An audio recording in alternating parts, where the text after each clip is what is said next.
Absolutely. Okay. When he says that they haven't signed the contract yet, just so you know, the contract is not a binding contract. It's breakable at any point because of all the contingencies that go with it. It's just a starting point of commitment, but not unbreakable in any way, shape, or form. All right, you guys. We, this year, have been in a series that we've called Gear Up, and we're trying to kind of address the things that we needed to address, and we held off this last portion to do during this Christmas season. But the things we've covered already have been about belonging, and the key word in all of that of belonging is that we wanted to have connection with each other. It's so critical to a church and to really just life, right? To a community is to have connection with each other. Real connection. Not perfect connection because we're a bunch of messed up people, right? I mean, we have our quirky stuff and our broken parts, and it's not perfect, but we really want to connect with each other in a meaningful way, and that we would belong. We need to be a people who belong to each other. Secondly, we wanted to talk about equip, and that equipping is not so much helping you be effective in doing a certain thing, but to being mature is a key word, maturity. That we would be really mature in our belief, in understanding of what it is and how we live it out. A maturity of the likeness of Christ in the way we live our lives. And so that's been the emphasis of that. And then the next thing we talked about was prayer, that we needed to pray. And it's so easy not to do it, right? But prayer really actually expresses and reveals a dependence. So kind of the key word is dependence on God. You don't pray unless you depend on Him, right? And usually we pray in the foxhole. But we need to pray both in the foxhole, but also in the non-foxhole, okay? We need to pray all the time.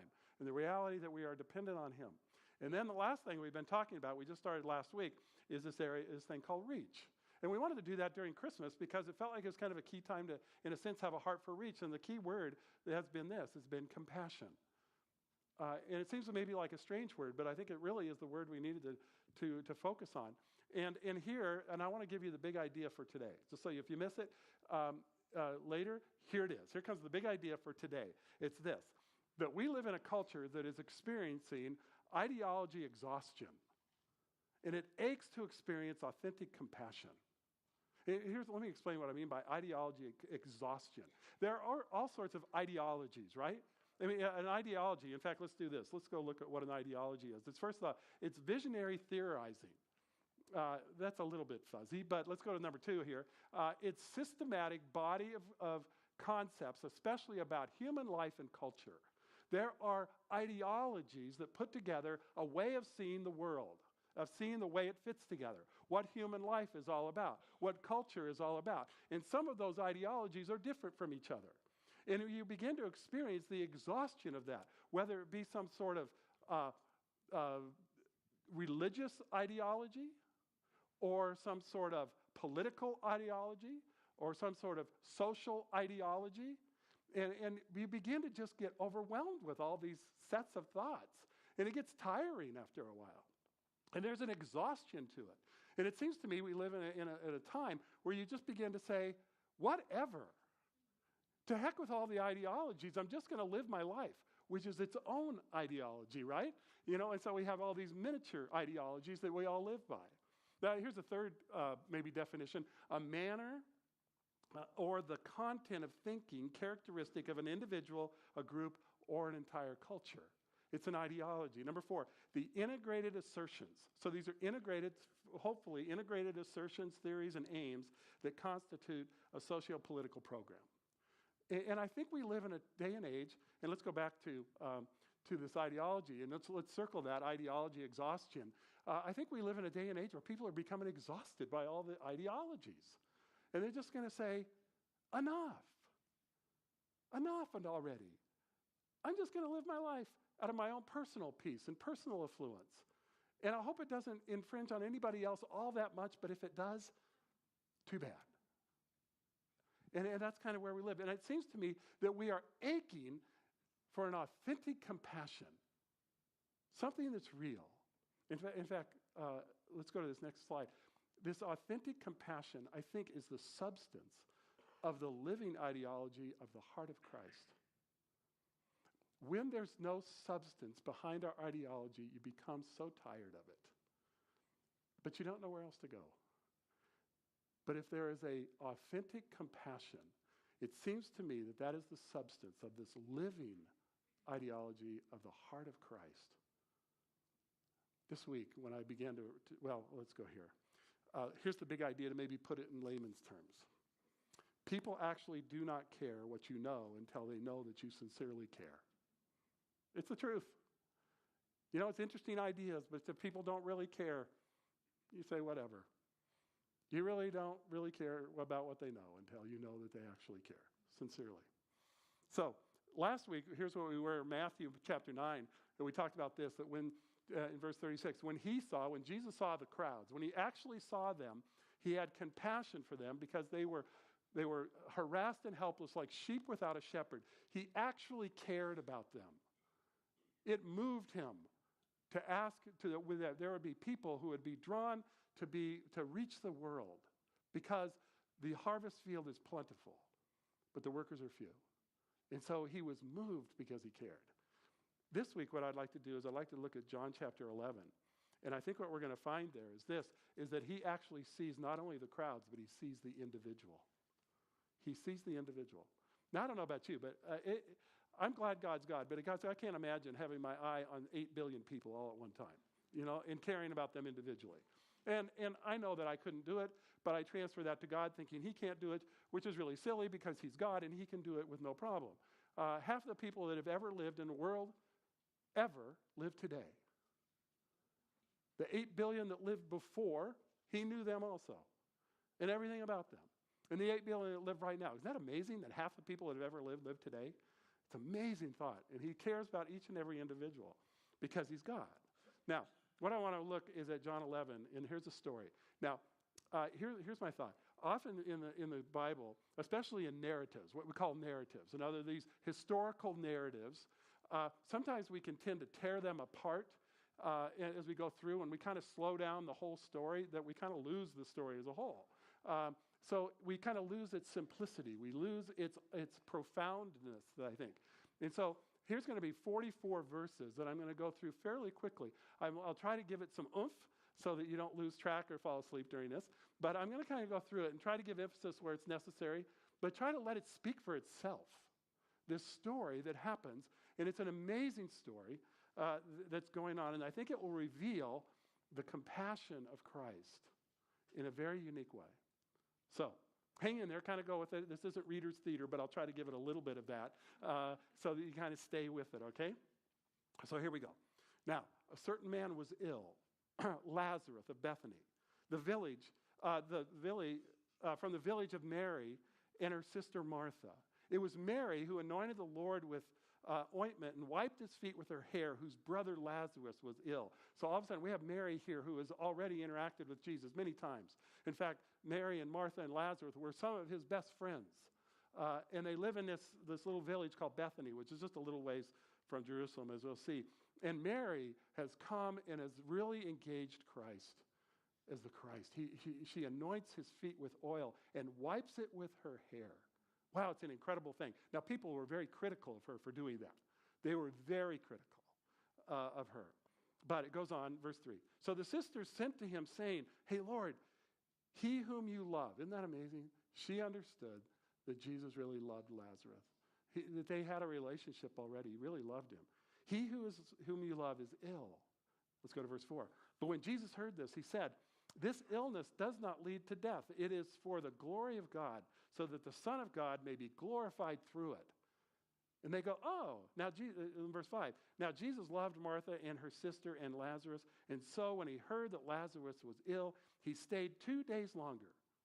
Well, that seems strange, doesn't it? You know, he says how much he loved them. Lazarus is ill. So he stays 2 more days.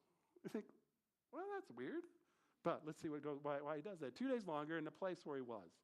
Then, verse 7, then after this, he said to his disciples, after those 2 days, "All right, you guys, let's go to Judea again." This is where Bethany is, in Judea. So he goes, "Okay, let's go." Now, look at verse 8.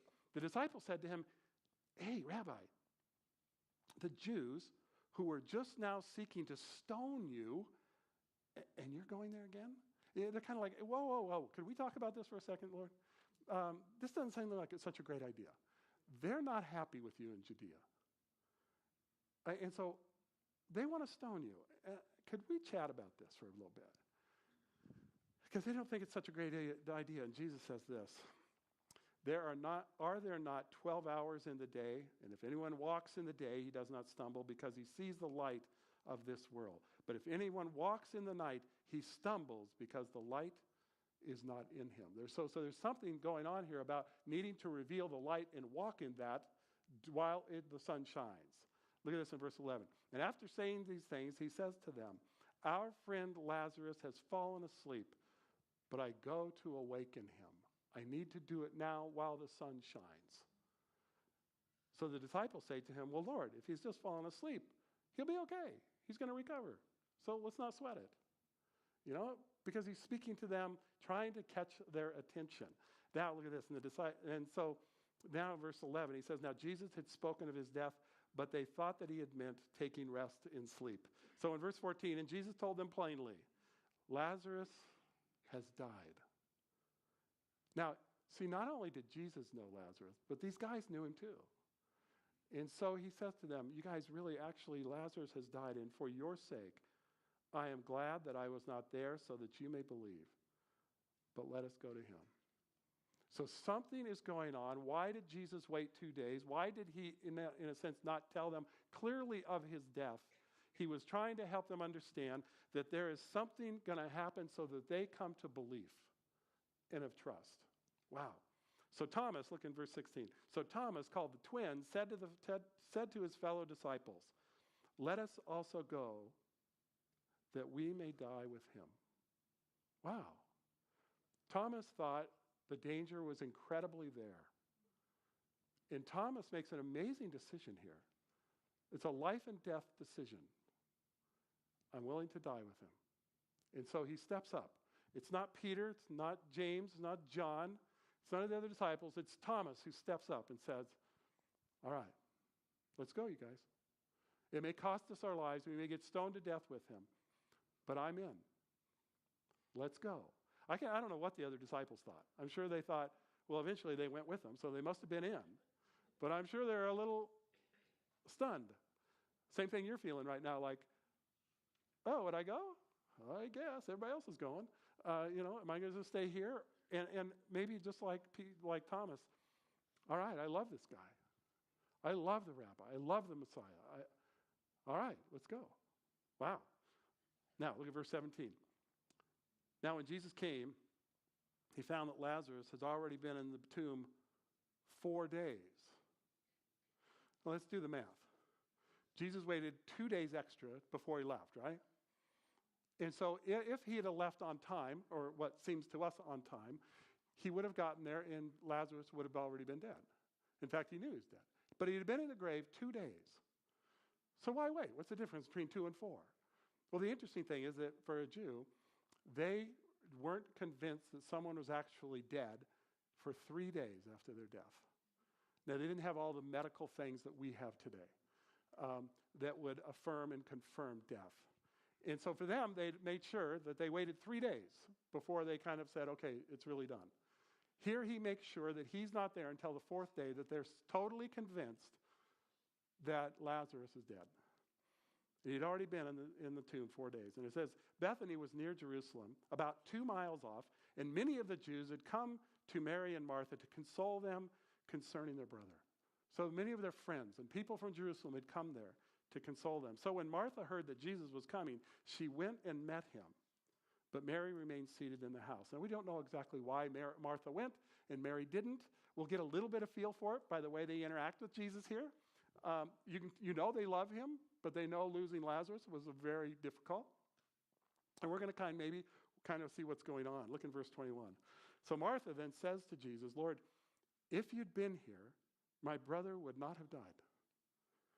But then she goes on, and kind of in this thinly veiled way, she does express trust in this. She says, but even now I know that whatever you ask from God, God will give it to you. And she's confused, right?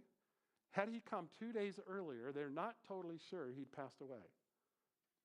But now 4 days, they're pretty convinced. So she's not exactly sure what he's going to do, but she knows God, whatever God can do, he can do.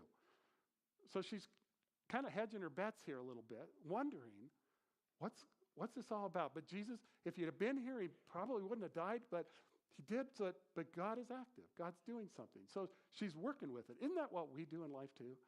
God, I wish you'd have done it this way. If this had happened this way, what about this? I had a better idea. It's hard. I mean, we do it, don't we? And yet we go, okay, God, kind of like her, to think, well, okay, God, whatever, you can do it. What's it going to be? And we're not totally sure about it. And then Jesus says to her this, your brother will rise again. Now, in classic form, look at this. Martha said to him, I know that he'll rise again in the resurrection on the last day. Here's the deal. The general thought among Jews was that there was a resurrection at the end of life, and that the Jews would be resurrected to the presence of God. That's their general mindset. Now, there was a group among them that didn't believe that. The Sadducees didn't believe in the resurrection. They believed at the end that it was over. It was annihilation. And so the Sadducees were sad, you see, because of that, because there was going to be no, it's one of those great lines, right? They were sad because there wasn't going to be a resurrection.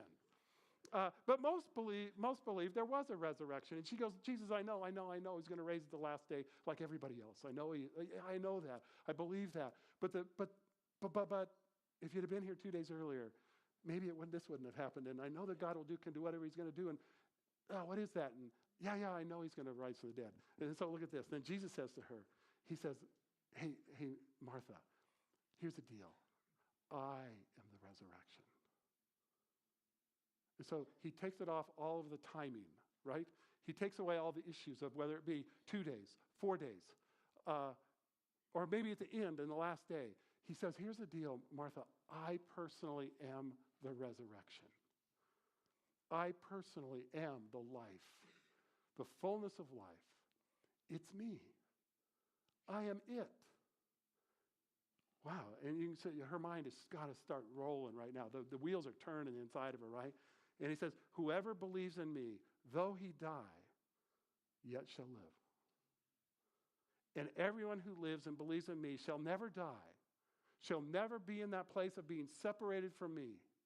Even if you die, you're going to live. Even if you're living and you believe, you'd never die. And then he asks her the all-important question, do you believe this? So he's not asking, do you believe in the resurrection? He's asking, do you believe that I'm the resurrection? Do you believe that I am the life? Do you believe that I am the Messiah? Do you believe that I am the bread of life, that I am the light of the world? Do you believe that? Wow, it's a question we all have to wrestle with, right? Of course we do.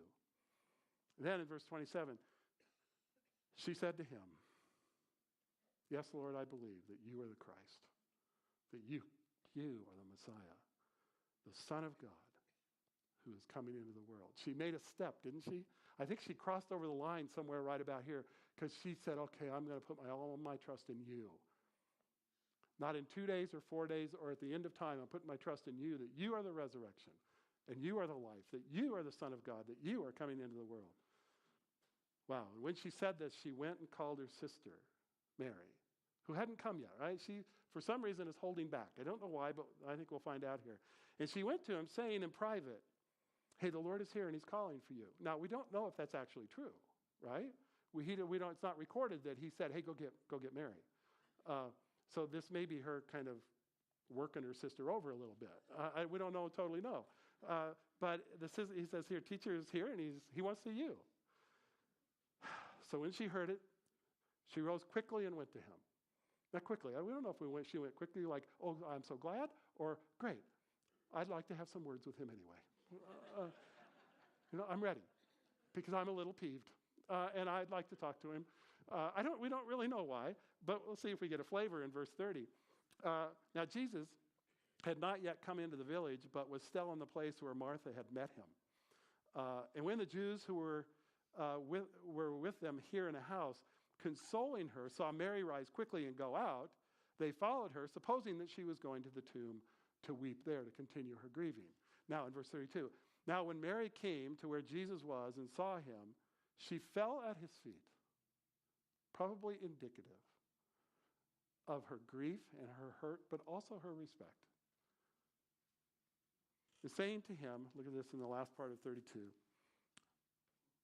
Lord, if you had been here, my brother would not have died. The same confusion, right? That Mary was struggling with, that Martha was struggling with. Here's Mary struggling with. Lord, out of her grief, it seems, and she's not shy about it here. Lord, if you'd have been here, he wouldn't have died. What the heck? You know, this kind of modern vernacular in the Greek. You know, just what the heck's this all about? And when Jesus saw her weeping, you guys, this is kind of the part that grabbed me this week. When Jesus saw her weeping, and the Jews who had come with her also weeping, he was deeply moved in his spirit and greatly troubled. I'm not totally sure there's any place else in the New Testament that reveals the depth of his humanity and the depth of his divinity than this passage. That here he was deeply moved in his spirit and greatly troubled by their weeping. And in fact, let's go a few more verses. He says, and he said, hey, where have you laid him? And they said to him, Lord, come and see. And then verse 35, and Jesus wept. You guys, I got to be honest with you. I don't even know how to get my arms around this part. That the God of the universe, the one through whom creation happened, the one who would be incarnated and come and walk among us, that here's this guy that he had loved, and he loved his sisters, and he sees their pain, and he weeps. I can't even get my arms around that. I wish I could. But I want to try. That he weeps for them in their pain. Now, he knows what he's going to do, right? Of course he knows what he's going to do. So it's kind of like he'd say, hey, just settle down. Watch this. You know, I got it covered. He doesn't do that. He enters in right where they're at, and he puts his arm around their pain.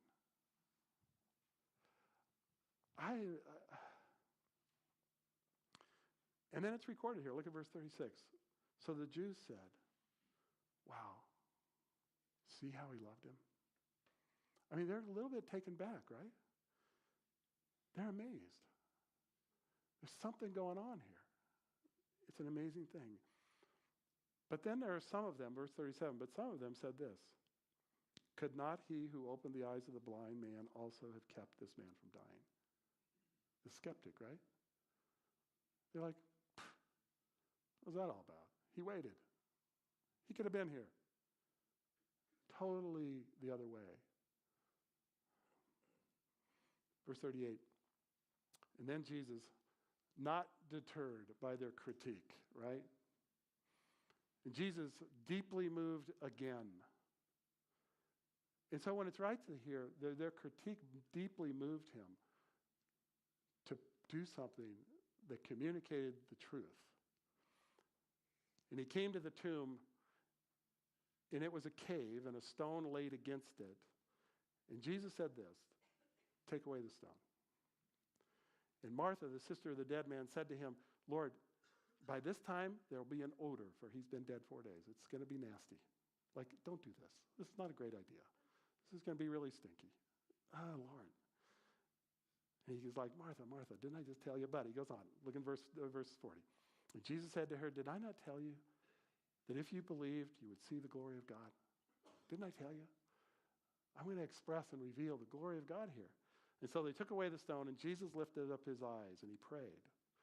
Father, I thank you that you've heard me, and I know that you've always heard me. But I said this on account of the people standing around, that they may believe that you sent me. He didn't have any doubt in who God was and what he was going to do. But he said it on their behalf so they could enter in with him to this experience.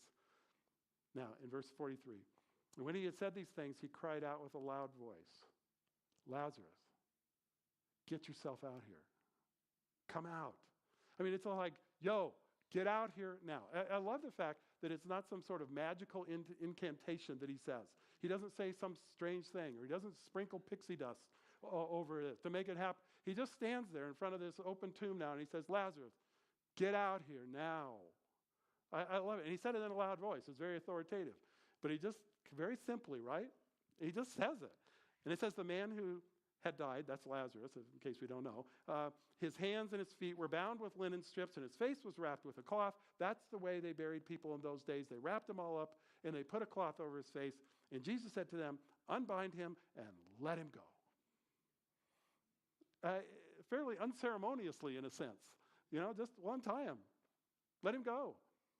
We're back to business here, folks. And you can imagine what goes on. It doesn't really record what happens then. But you've got to imagine this is one of the most confusing moments ever. And one of the most celebratory moments ever, right? Wow, incredible. So let's go back to our big idea. We live in a culture that is experiencing ideology exhaustion. And it aches to experience authentic compassion. And authentic compassion is the substance of the living ideology of the heart of Christ. It comes alive. It has all the substance of the world when it is filled with his compassion. So what do we do with it? What do we do with that, you guys? So let me just suggest, first of all, just some things we learn, I think, about the compassion of Christ. That compassion here endures danger. Remember? All the disciples said, whoa, let's not go there. People are going to get stoned. You're going to get stoned first, and because we're with you, it's probably going to happen to us. And Jesus totally ignores the danger. And he enters in because compassion endures danger. When it costs you to be compassionate, there may be a danger that comes with it. I'm not sure that I've entered into that as much as I ought to in life. For Di and I, we had a friend that we made who was a street guy in Los Angeles named Dwight White. And Dwight was a good guy. We liked Dwight. We'd have him do things around our place sometimes, but Dwight was living either on the streets or in some sort of place periodically.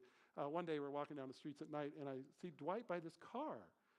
And I'm like, we walked right by, and he was trying to break in with a screwdriver into this car, and he had slipped, and that screwdriver had gone right up his finger, and it was just bleeding like crazy.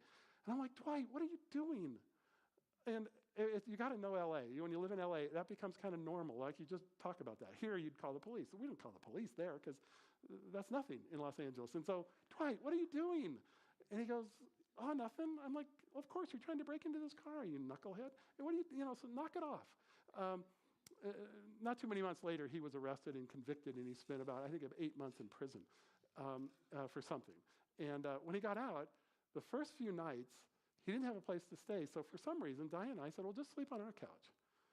And I don't know what we were thinking, but it was, but we didn't seem to have a problem with it. It was just like, sleep on our couch, because we loved him. And we really trusted that he wasn't going to do anything. And he didn't. He was a great guy. Just kind of living stupid, And but sometimes compassion endures a little bit of danger. You step into that. I think the second thing we find here is that compassion focuses on people and their needs. To be able to see them, the people and their needs. We talked about that last week. But real compassion steps into people and the reality of everybody's life, because no one's life is perfect. Sometimes it goes better than others, right? Of course it does.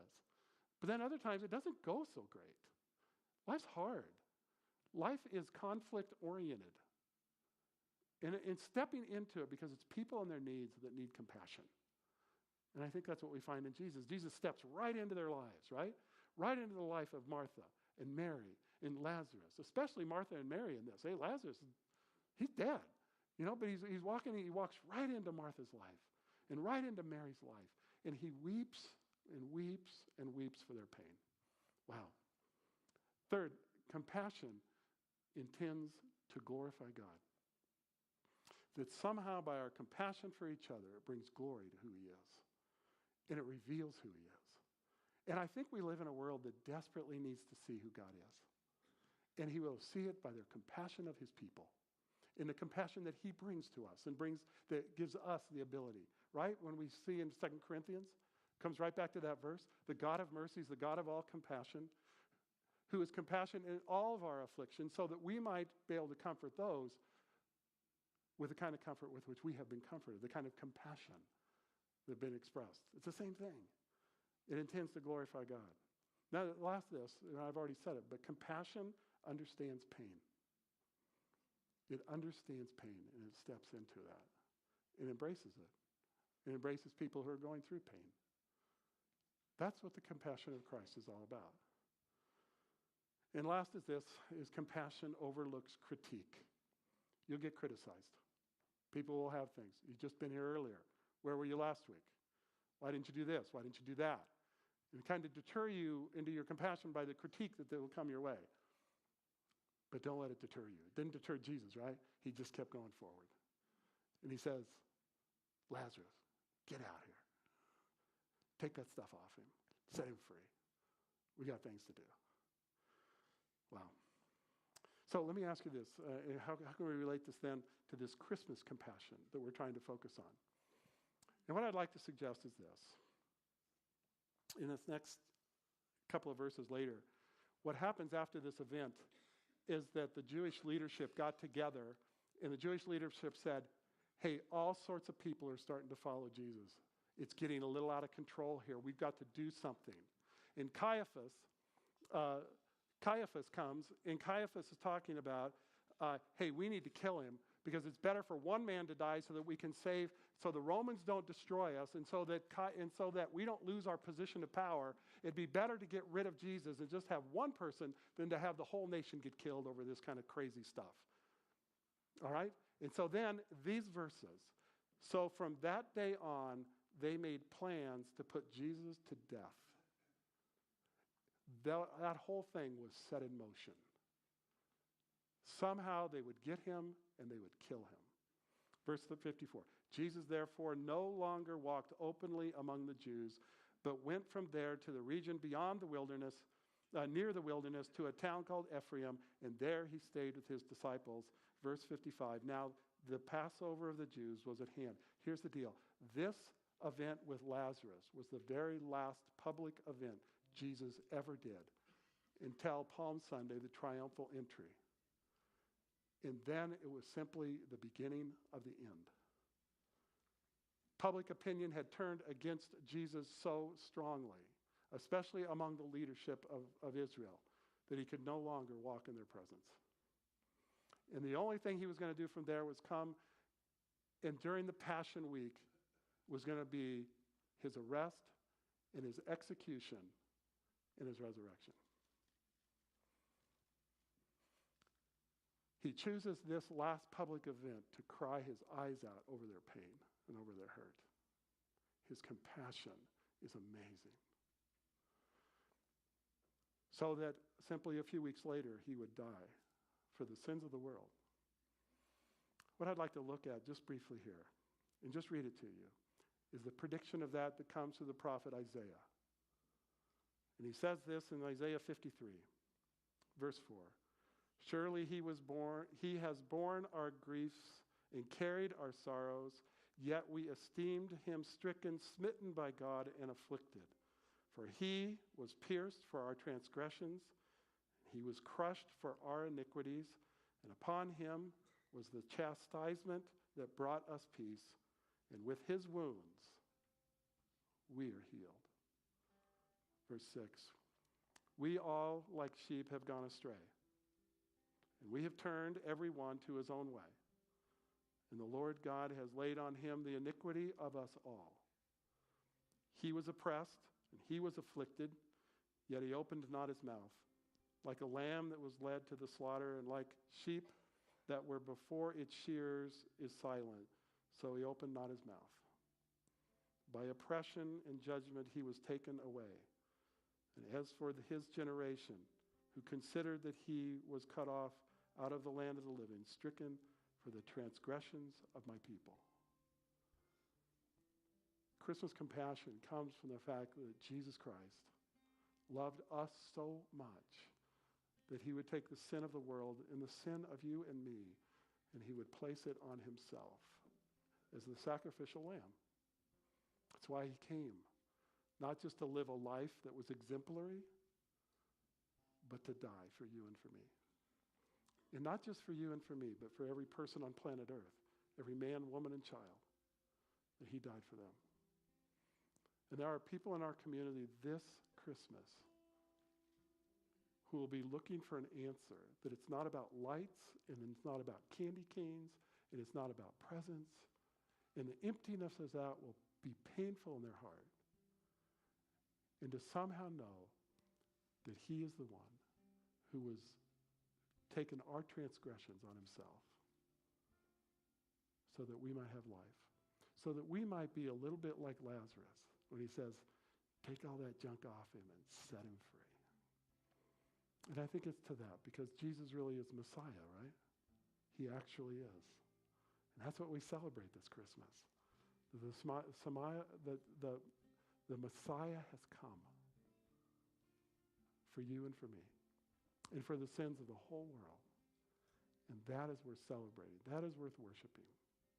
And so I think we're going to sing here, Jesus Messiah. And there may be with something extra inside of us because of his compassion that he exhibited towards Martha, Mary, Lazarus, and now us, to set us free.